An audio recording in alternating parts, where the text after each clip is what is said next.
Itong bata na to, tingnan nyo 1.5 months pa lang siya sa Live Good nung time na yan, June 1.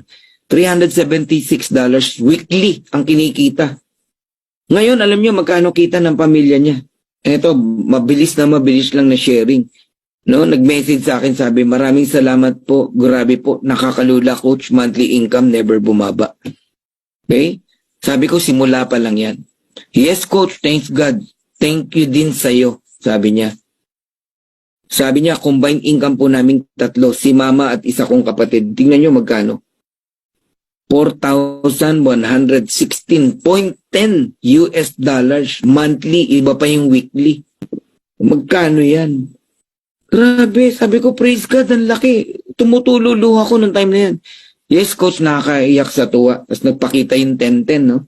Angel number, di ba? Angel number. Tapos, nagpapalit sa akin. Sabi niya, yan po, coach, sa mama ko at kapatid ko, God is good. Pwede po, GCash, bla bla bla. O, isend ko pagdating sa bahay, sabi ko, natanggap na nila. Ayan, no? Yung ano nila, sinend ko sa kanila, tapos winidraw nila. Panoorin nyo lang ito, mabilis.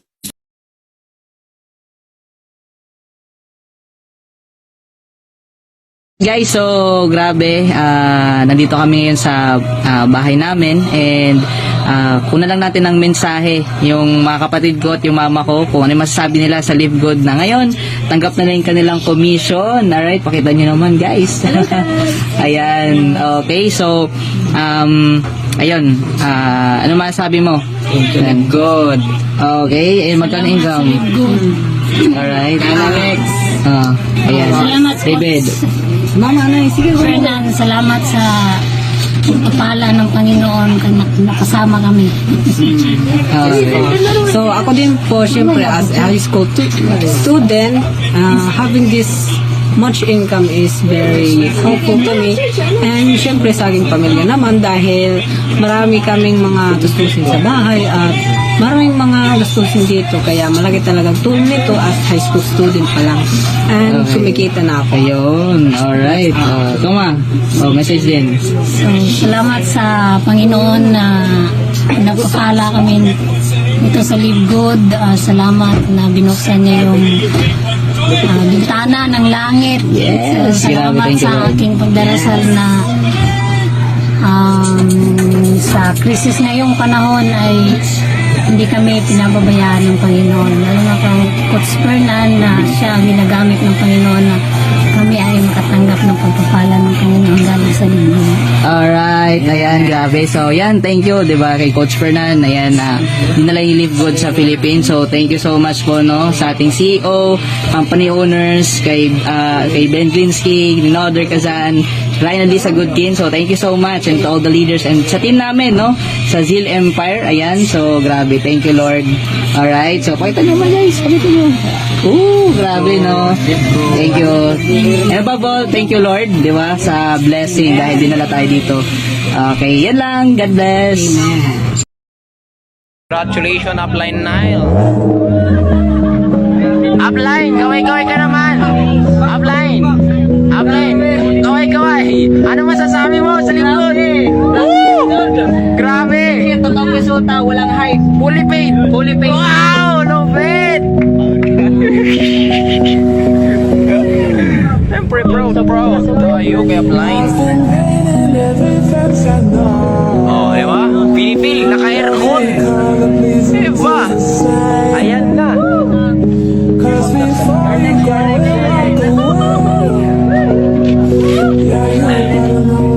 Diba? Grabe.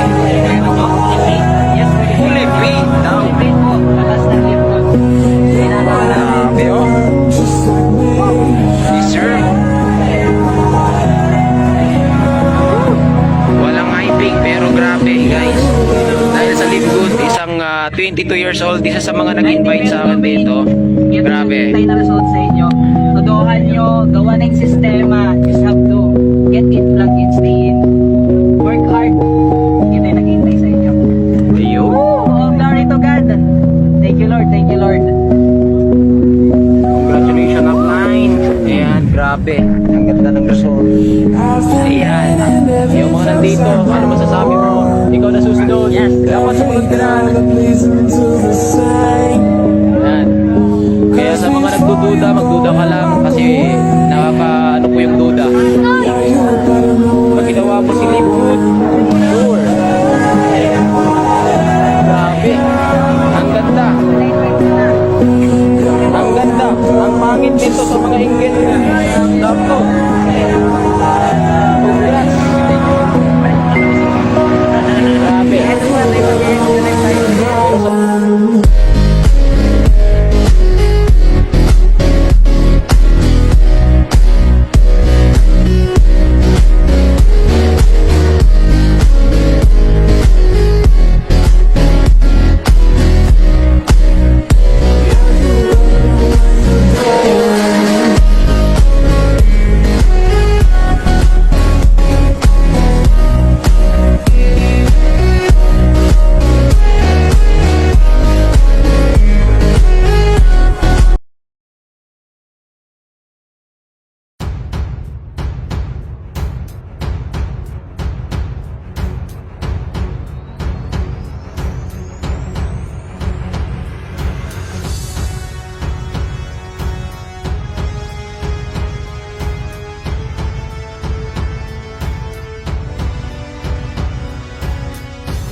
Hello guys, magandang araw sa inyo lahat.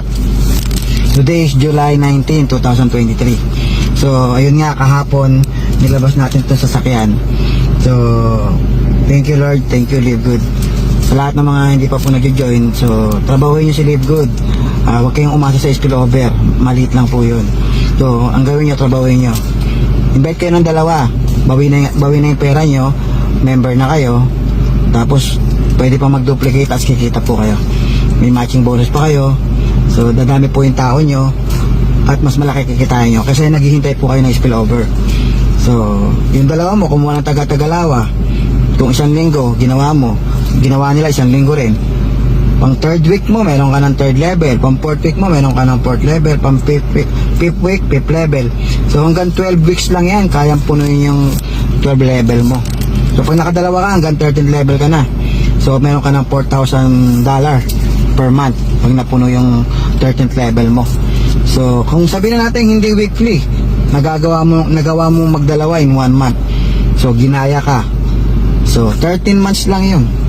Bawat isa 1 month in the making yung dalawa nila. Pero kung ako sa'yo guys, gawin mo na yung ginawa ko. Hindi ako nakontento sa dalawa. As of today, siguro nasa 70 plus na po yung direct na invites ko. So kasi mas malaki po yung kita dun sa matching bonus. Ano ba yung matching bonus? Yun po yung lahat ng kinikita ng matrix ng direct invite ko, 50% po ako dun. So kaya mas maganda po yung marami kang direct.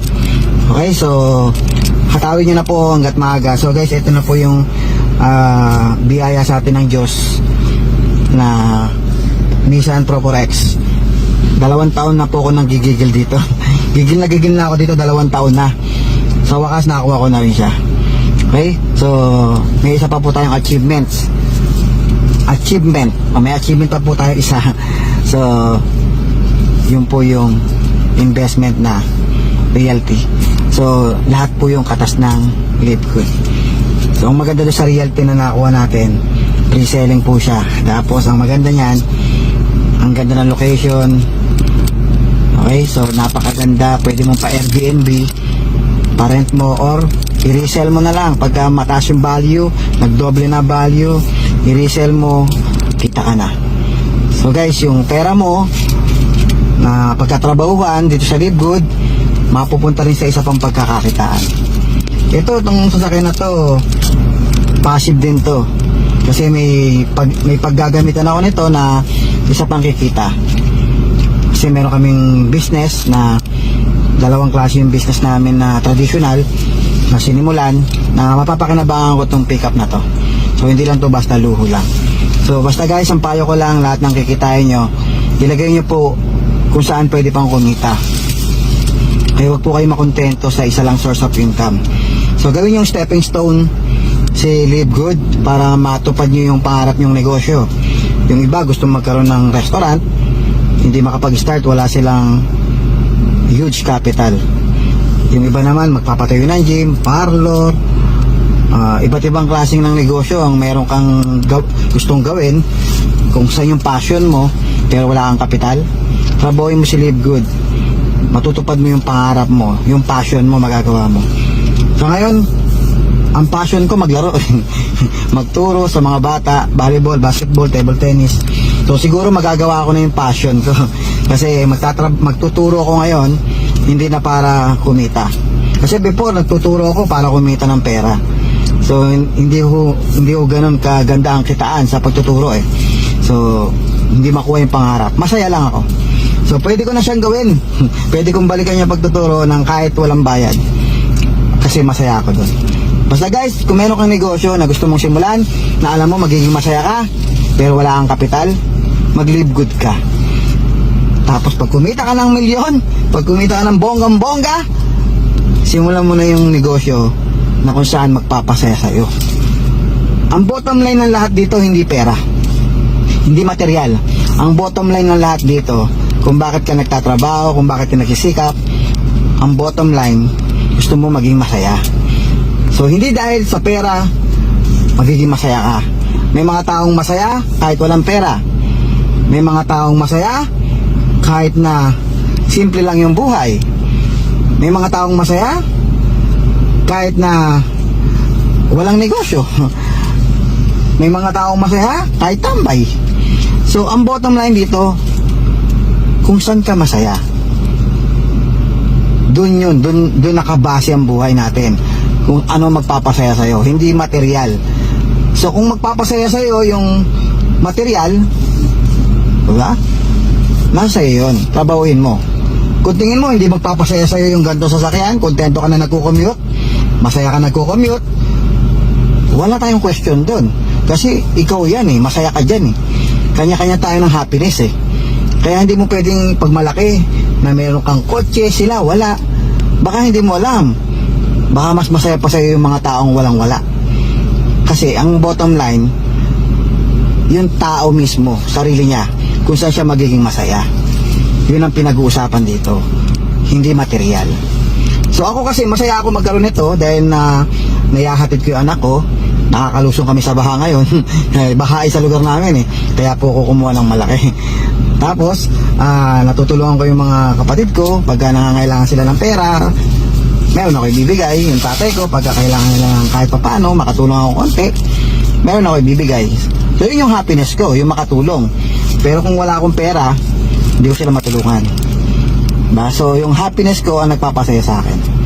So ano ang happiness ko nagpapasaya? Ay ibig sabihin, yung pagtulong ang nagpapasaya sa akin. Okay, so kanya-kanya ng happiness yan. So yun lang, maraming salamat. So kung masaya ka na naghahabol ng bills, naghahabol ng pambayad ng kuryente, okay lang, mag-stay ka kung ano yung ginagawa mo. Kung masaya ka dyan, kung masaya ka na laging nagpo-promissory note yung anak mo sa school, ituloy mo lang. Masaya ka na pagka nagkakasakit ka o yung pamilya mo, kung masaya ka na nangungutang, so ituloy mo lang yan. Wala kang dapat baguhin. Pero kung hindi ka masaya dyan, gumawa ka ng paraan para maging masaya. Kung saan ka masaya. So ulitin ko again. Okay, ulitin ko na again pa, di ba? Kasi happy na, masaya pa. Ulitin ko, ang pinag-usapan kung saan ka masaya. Okay, so yun lang, maraming salamat. Happy Live Good sa ating lahat.